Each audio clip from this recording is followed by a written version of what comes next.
Bonjour, aujourd'hui on va parler de l'inflammation. Donc l'inflammation c'est un cours d'anatomie pathologique, c'est un cours encore qui est primordial dans le parcours médical de chaque médecin, de sorte que notre plan va commencer par un historique, une définition de l'inflammation, les étapes de l'inflammation et les applications cliniques de l'inflammation. On va donner l'exemple du syndrome de Chidiac-Higashi, le déficit d'adhésion leucocytaire et enfin la maladie granulomateuse chronique. Donc on va commencer par notre historique pour donner de l'importance à ce sujet.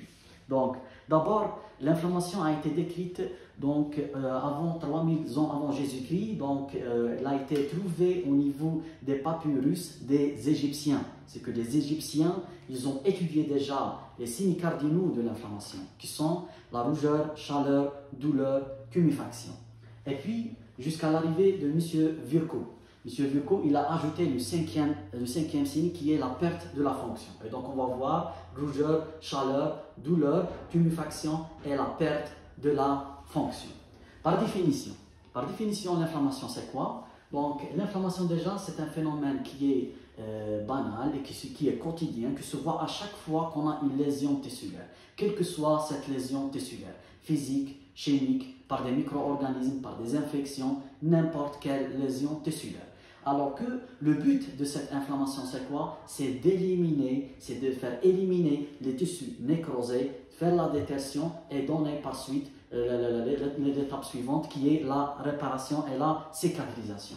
Cette inflammation ou ce processus inflammatoire, il a plusieurs étapes ou plusieurs phases. Donc schématiquement, on a une phase qui est vasculo-exudative, qui est en rapport avec les vaisseaux, et on a une phase qui est cellulaire, qui est en rapport avec les cellules. Donc pour la phase vasculo-exudative, la première étape, c'est la congestion active. Donc maintenant, on va expliquer comment se fait cette congestion active. D'abord, ces cellules qui sont en noir, ce sont des cellules de parenchyme d'un tissu, n'importe quel tissu, qui a subi une lésion, par exemple par une infection bactérienne. Donc cette infection bactérienne, elle va libérer des toxines et elle va essayer de détruire les cellules de notre parenchyme. Ce qui va favoriser la libération de différents médiateurs chimiques. Parmi ces médiateurs chimiques, par exemple, les cellules de notre tissu, quand ils sont irrités, donc ils vont avoir une stimulation d'une enzyme appelée la phospholipase A2. Cette phospholipase A2, elle est présente au niveau de la membrane plasmique de n'importe quelle cellule, au niveau de notre tissu. Donc, quand elle est stimulée, qu'est-ce qu'elle va faire? Elle va faire la dénaturation des phospholipides. Donc, ce sont des phospholipides qui sont présents au niveau de la membrane de n'importe quelle cellule. Donc, la phospholipase A2, elle va dénaturer les phospholipides et elle va les transformer en acide arachidonique. Ce acide arachidonique, il a deux voies. Soit qu'il va aller vers la voie 5-lipo-oxygénase, soit qu'il va aller vers la voie ce qu'on appelle la voie cyclooxygénase. Donc, dans la voie cyclooxygénase, on va donner les prostaglandines. On va donner la prostaglandine I2, D2, E2, etc. Ces prostaglandines, majoritairement, ils vont faire la vasodilatation et l'augmentation de la perméabilité sanguine. Mais il faut qu'on mentionne que, par exemple, le prostaglandine E2, donc moyen mnémotechnique 2, il fait encore deux choses. Donc il va faire la fièvre, il va faire la douleur. Il va faire la fièvre parce qu'il va monter vers l'hypothalamus. Vers l'hypothalamus, il va encore élever le thermostat, il va favoriser l'apparition de la fièvre. C'est parmi les signes systémiques qu'on va le voir lors de l'inflammation. D'une autre part, on a les leucotriènes, la voie 5-lipo-oxygénase qui va donner les leucotriènes. Là, par exemple, on va citer leucotriène B4, C4, D4, E4. Donc, majoritairement, les leucotriènes, ils vont faire la bronchoconstriction, la vasoconstriction, l'augmentation de la perméabilité sanguine. D'où l'utilisation des antileucotriènes lors de l'asthme, par exemple, parce qu'on a eu cette vasoconstriction, cette bronchoconstriction. Mais il faut qu'on mentionne, par exemple, que le leucotriène B4, il a une autre fonction, c'est de faire activer les PNL. Donc, ça, c'est pour avoir une image d'abord sur cette histoire des prostaglandines. Donc, Après qu'on a stimulé cette libération de prostaglandines et de leucotriènes, et ces leucotriènes et ces prostaglandines, ils vont venir ici, ils vont relâcher les muscles, ils vont favoriser la vasodilatation qui va donner une congestion active. C'est une vasodilatation qui est active. Il faut qu'on mentionne encore qu'avant cette vasodilatation, on va voir une vasoconstriction transitoire et qui est brève et qui est médiée par un système, par le réflexe neurogénique. Donc, en plus de ces prostaglandines qui vont favoriser la vasodilatation, on a autre molécules. On a par exemple l'histamine. L'histamine, d'où il va venir? L'histamine, il va venir à partir de les mastocytes. Où on trouve les mastocytes? Les mastocytes sont présents principalement au niveau des barrières entre milieu externe et milieu interne, comme si ce sont des agents qui sont en train de surveiller. En plus de ça, sont présents autour des vaisseaux sanguins. On les trouve autour des vaisseaux sanguins et on les trouve autour des nerfs. Ce sont vraiment des agents. Donc, ces mastocytes, comment on va les stimuler? On va les stimuler par trois mécanismes. Soit qu'on va, on va libérer les anaphylatoxines, ce qu'on appelle la C5A et la C3A. Ce sont des molécules de complément. C'est la C3A et la C5A. On les appelle des anaphylatoxines parce qu'ils vont provoquer la libération de l'histamine et elles peuvent provoquer par exemple un choc anaphylatoxique. Donc, en plus de ça, donc ça c'est le premier stimulant des mastocytes. Deuxième stimulant des mastocytes, donc ce sont ce qu'on appelle la fixation des IgE sur les antigènes, sur le cross-linking des anticorps. Donc IgE sur antigènes. Troisième stimulant, c'est quoi? C'est la stimulation physique, c'est la stimulation directe. Soit, par exemple, on frappe un sujet, on va voir le début de cette congestion à cause de la libération de l'histamine. Donc, très bien. Donc, on a dit qu'on a libéré des prostaglandines et de leucotriènes et de l'histamine, et on a favorisé la vasodilatation. On ajoute encore, par exemple, on peut avoir la libération de la sérotonine. Donc la sérotonine, il va accentuer la fonction de l'histamine. Qu'est-ce qui fait encore la sérotonine ailleurs? C'est un neurotransmetteur au niveau du système nerveux central et au niveau du système nerveux donc du tube digestif. Il va être libéré par quelles cellules? Donc ce sont les cellules neuro-endocrines. Très bien. Donc maintenant on va parler, après qu'on a parlé de la congestion active et de cette vasodilatation qui est médiée par ces médiateurs chimiques, qu'est-ce qu'on va voir? On va voir une augmentation de la quantité du sang qui va entrer au niveau des capillaires, parce que là on a l'artériole, les capillaires et le côté veineux.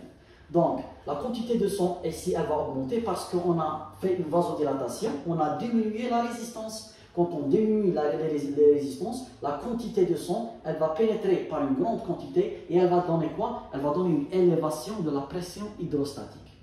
Donc, pour qu'on va donner le DEM, il faut qu'on comprenne d'abord à l'état physiologique comment fonctionne la pression hydrostatique et oncotique au niveau des capillaires. Donc, là, c'est un schéma, donc là on a ce qui est en noir, c'est la pression hydrostatique. Donc, à l'état normal, elle est de 35. Et puis elle va diminuer tout au long de capillaires sanguins. Donc si on va par exemple faire ici, comme ci un peu, ça c'est la partie initiale et ça c'est la partie terminale. Donc la pression hydrostatique elle va diminuer avec le temps, alors que la pression oncotique qui est liée à la présence de protéines au niveau des vaisseaux sanguins, elle est stable. Pourquoi elle est stable? Parce qu'on n'a pas une inflammation. Les cellules endothéliales sont jointes, ils ont des tailles de jonction entre eux. Ils ne permettent pas la sortie de protéines. C'est à l'état physiologique. Donc le sang, quand il pénètre, donc à la partie initiale des capillaires, la pression hydrostatique elle est supérieure que la pression oncotique. Les liquides ils vont sortir, les nutriments, l'oxygène. Et puis à la deuxième partie,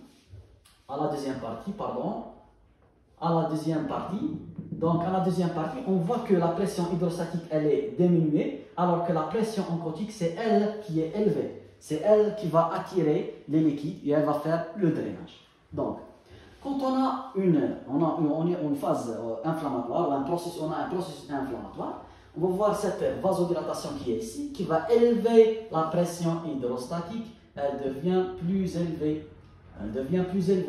d'une part. D'une autre part, on a une élévation de la perméabilité au niveau des cellules endothéliales. On a la contraction et la rétraction des cellules endothéliales. Et donc les protéines, ils vont sortir. Et donc, la pression oncotique, qu'est-ce qu'elle va faire? Elle va chuter. Elle va chuter en bas. Et donc, on va voir un exudat. Un exudat qui est riche en liquide et en protéines. Très bien. Mais comment se fait cette élévation de la perméabilité? Il faut savoir qu'on a deux mécanismes. J'ai dit contraction et j'ai dit rétraction. Donc, pour la rétraction et la contraction, c'est que d'abord, à la phase initiale, on va libérer de l'histamine, de prostaglandine et le monoxyde d'azote. Ce sont des médiateurs qui sont préformés. Ils vont donner une contraction. Ça, c'est une cellule endothéliale qui est normale. Après qu'elle va être stimulée par cette loi-là, histamine, prostaglandine et monoxyde d'azote, elle se contracte. Et cette contraction, elle est transitoire. Elle est transitoire et elle est brutale. Elle est initiale. Elle se voit à la phase initiale de l'inflammation parce que ce sont des médiateurs qui sont préformés.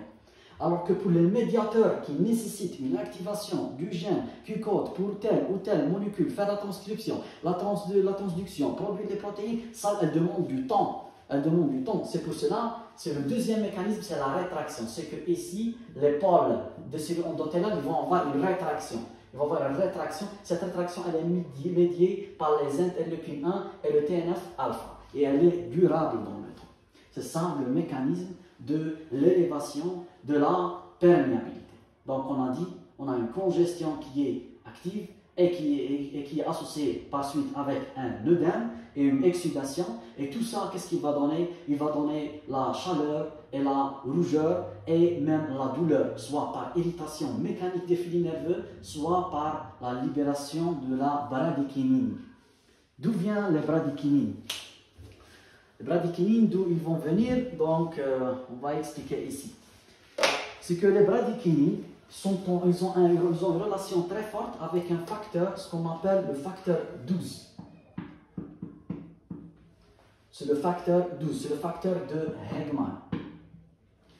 Ce facteur, c'est un facteur qui est de procoagulation, donc c'est un facteur de coagulation, mais qui a un effet de coagulation qui est minime. Donc, quand ce facteur il devient activé, qu'est-ce qu'il fait? Il transforme ce qu'on appelle la péricalykéline en calékyline.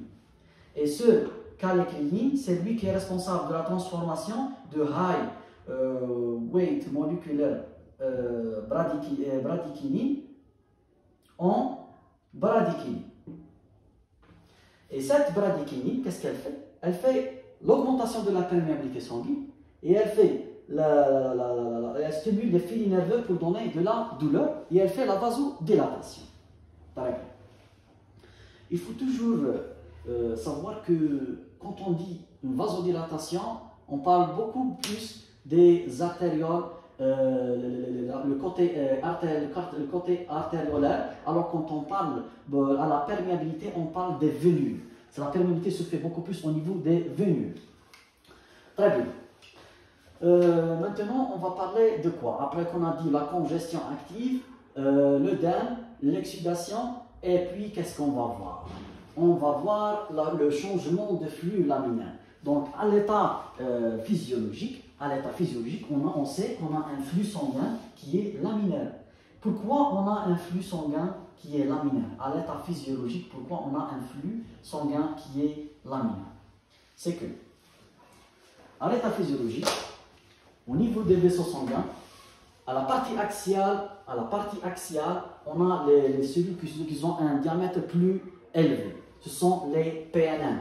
Puis tout autour des PNN, on a des globules rouges. Puis tout autour des globules rouges, on a des plaquettes. Tout autour des plaquettes, ici et ici, on a un plasma. C'est pour cela qu'on dit que le flux, il est laminaire. On a les PNN qui sont en position axiale.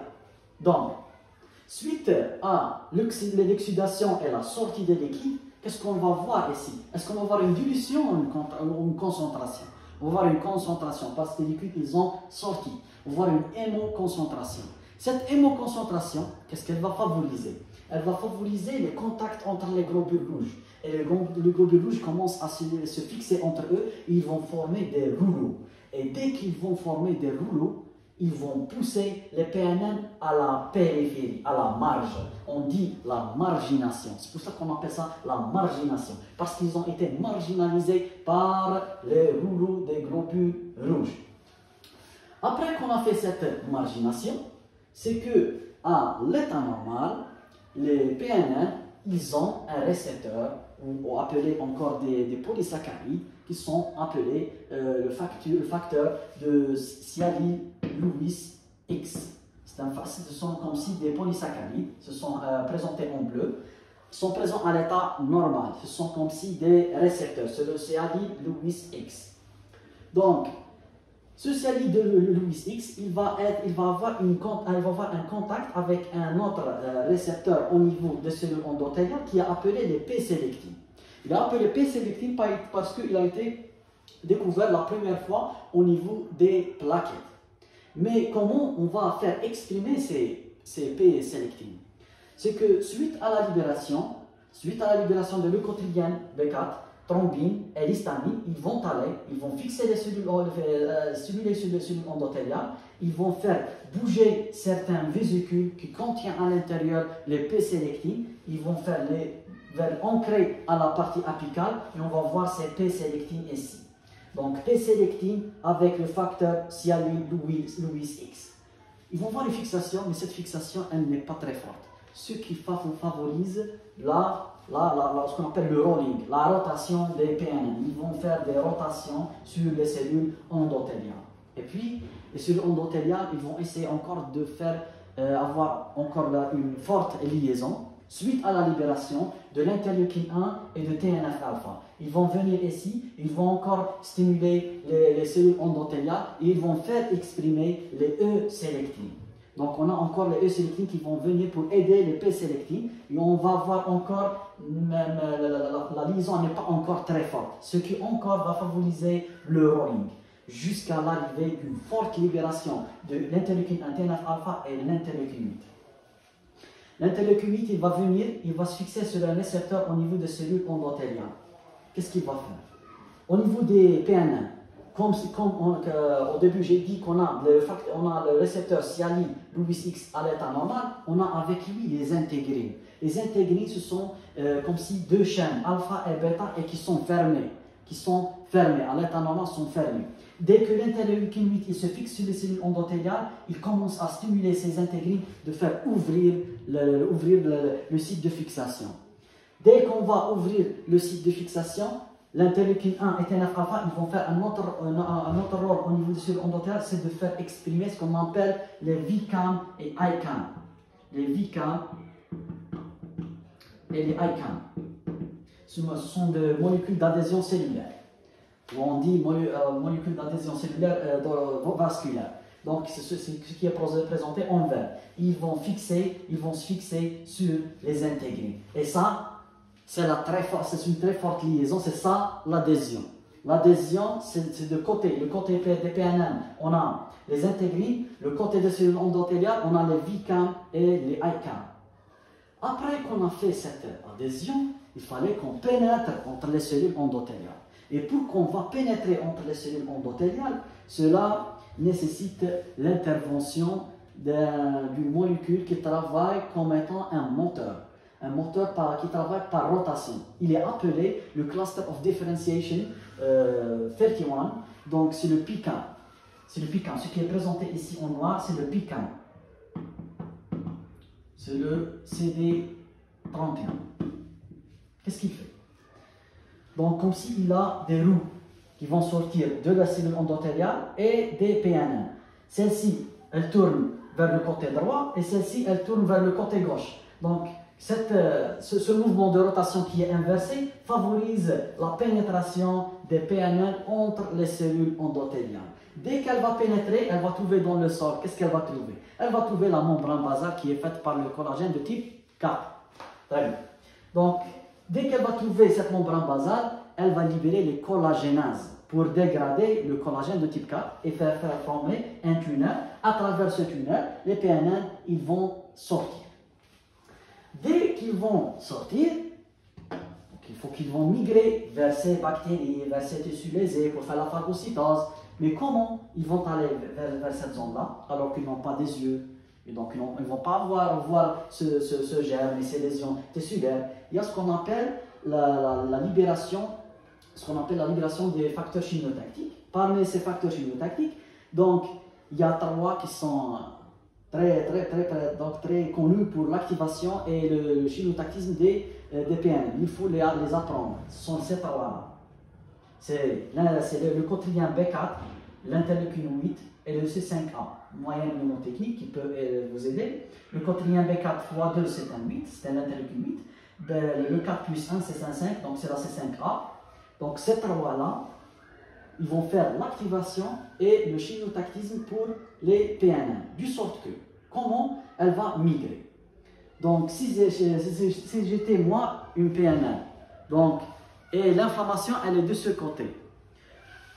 Toute la membrane plasmique des PNN contient des récepteurs pour le cotrien B4, C5A, interleukine 8. Donc comme si j'ai des récepteurs partout. Donc quand le cotrien B4 il est de ce côté, il va se fixer sur le récepteur de ce côté. Quand il se fixe sur le récepteur de ce côté, la PNN commence à bouger vers ce côté-là. Mais comment se fait ça à l'échelle moléculaire et à l'échelle cellulaire? Voilà, ça c'est le récepteur, c'est un récepteur 7 pass récepteur, donc il va fixer le cotrien B4. Dès qu'elle va se fixer ici, il va stimuler une protéine, il est coupé à une protéine G. Cette protéine G, elle va stimuler une enzyme qui est présente au niveau de la membrane plasmique, c'est la phospholipase C, et ce n'est pas la phospholipase A2. La phospholipase A2, c'est pour faire la dénaturation des phospholipides en acide arachidique. On revient. Phospholipase C qui est présent au niveau des membranes plasmiques. Quand il est activé, il va dégrader ce qu'on appelle le phosphatidyl'inositol phosphate, le phosphatidyl'inositol diphosphate. Donc, quand il est dégradé, il va donner deux molécules. C'est l'inositol phosphate triphosphate, l'inositol triphosphate et le diacylglycérate. Ce qui nous intéresse, nous, c'est le IP3. Parce qu'on a un réticulum endoplasmique qui est en bas, qui contient des pompes. Ces pompes ils vont fonctionner en fonction de la présence d'IP3. Donc, quand l'IP3 elle est ici, ils vont travailler, ils vont être activés, ils vont faire sortir le calcium qui est présent au niveau du réticulum endoplasmique ailleurs. Dès que le calcium il sort, il va trouver la calmoduline. Et donc, ils vont être activés. D'une part, d'une autre part, il va activer une protéine kinase C. Et dès qu'on trouve kinase, on comprend on va voir une phosphorylation. Phosphorylation de quoi? C'est la phosphorylation de l'actine. L'actine, à l'état physiologique, il est monomère et puis il commence à avoir des phosphorylations. Il va former comme si des pieds ici. Il va former comme si des pieds ici, et c'est là qui va favoriser de faire bouger les PNN de ce côté. Et en plus de ça, à chaque fois qu'elle bouge, elle dégrade la partie terminale et elle envoie l'actif vers la partie qui est en avant pour faire bouger les PNN vers le site de l'infection ou vers le site de l'inflammation. Mais logiquement, elle ne peut pas bouger comme ça. Il n'y a pas ce qu'on appelle l'ancrage, il n'y a pas le sol sur lequel elle va fixer ses pieds pour qu'elle va bouger. C'est pour cela que le bon Dieu a créé ce qu'on appelle le Cluster of Differentiation 44. Donc si on va lire le cours des matrices extracellulaires, etc., on va trouver ce CD44. Ce CD44, il est présent dans le tissu interstitiel de différents tissus et qui sert pour comme si un ancrage qui aide à faire ancrer les PNN sur ces CD44 à travers les intégrines bêta 1. Très bien. Et puis, les PNN, ils vont migrer, ils vont aller vers le site de l'infection, ils vont commencer à faire l'adhérence ils vont faire la phagocytose. On sait tous la phagocytose, on va voir l'adhérence, puis on va faire l'englobement, on va former les pseudopodes, puis on va faire la fusion entre le phagosome et le lysosome pour former le phagolyzosome, puis on va faire la dégradation, et on va dégrader ces agents pathogènes et ces tissus nécrosés pour faire par suite la détertion, quelle que soit une détertion qui est interne ou externe ou même chirurgicale, pour qu'on va donner par suite l'étape de faire quoi? De faire la cicatrisation. On n'a pas mentionné une chose, c'est que l'inflammation, elle nécessite un tissu conjonctif qui est vascularisé. Donc on va pas voir une inflammation dans un tissu qui n'est pas vascularisé, comme par exemple la cornée. Très bien. Maintenant, on va parler de ce qui est application clinique. On va commencer par le syndrome de Chidiac-Higashi. Le syndrome de Chidiac-Higashi contient dans sa clinique donc un albinisme, une leucopénie, des infections avec des gènes peu purulents, une neuropathie périnéphrique et des leucocytes qui présentent des géantes granules. Pourquoi on va voir tout ça lors du syndrome de Chidiac-Higashi? Donc, dans le syndrome de Chidiac-Higashi, on a un déficit dans la formation des microtubules. Les microtubules, ce sont eux qui vont aider les cellules, par exemple, de faire un fusion mitotique et faire les divisions. Et parce qu'on ne peut pas faire la division au niveau de la moelle osseuse, donc on ne va pas produire des leucocytes. Quand on ne va pas produire des leucocytes, on va voir une leucopénie, premièrement. Deuxièmement, parce qu'on n'a pas de leucocytes, on va voir beaucoup des infections à des gènes purulents. On va voir beaucoup d'infections. Deuxièmement. Troisièmement, on va voir un albinisme. Pourquoi on va voir un albinisme? Parce que dans l'histologie, par exemple, de la peau, on sait qu'on a la couche cornée, puis on a la couche des cellules malpighiennes, ou la couche, ce qu'on appelle la couche épineuse. Et après cette couche épineuse, on va voir la couche basale qui est ici. Et entre ces cellules, on trouve une cellule spécifique qui est les mélanocytes. Voilà, mélanocytes. Ces mélanocytes, ils vont libérer la mélanine. Et quand ils vont libérer, ils vont la faire propager vers les 27 kératinocytes tout autour. Elle va libérer la mélanine et elle va faire propager vers les 27 kératinocytes tout autour. Comment elle va faire propager cette mélanine? À travers ces microtubules. Et quand on ne peut pas faire migrer cette mélanine, donc la peau, elle va avoir l'aspect de l'albinisme, ce qu'on appelle l'albinisme.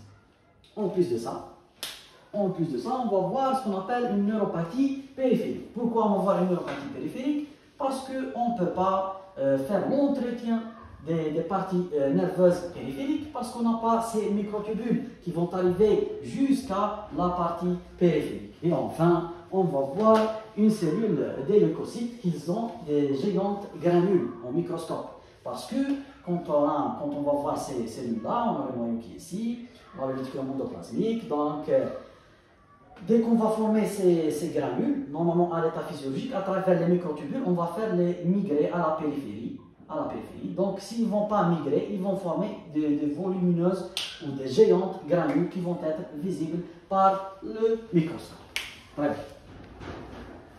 Donc, ça, c'est le premier syndrome qui est le syndrome de Chidiac-Higashi. Deuxièmement, pour le déficit d'adhésion leucocytaire 2. Veut dire quoi? Veut dire que le leucocyte, c'est ça l'importance de ces molécules? C'est que le leucocyte, elle ne contient pas le sialyl Lewis X. Donc, elle ne peut pas faire l'adhérence avec les cellules endothéliales. Elle manque plusieurs molécules d'adhésivité avec les cellules endothéliales. Donc, elle ne va pas être fixée. Quand elle n'est pas fixée, elle est toujours libre ici. Quand elle est toujours libre ici, si je vais faire un prélèvement sanguin, je trouve une leucocytose.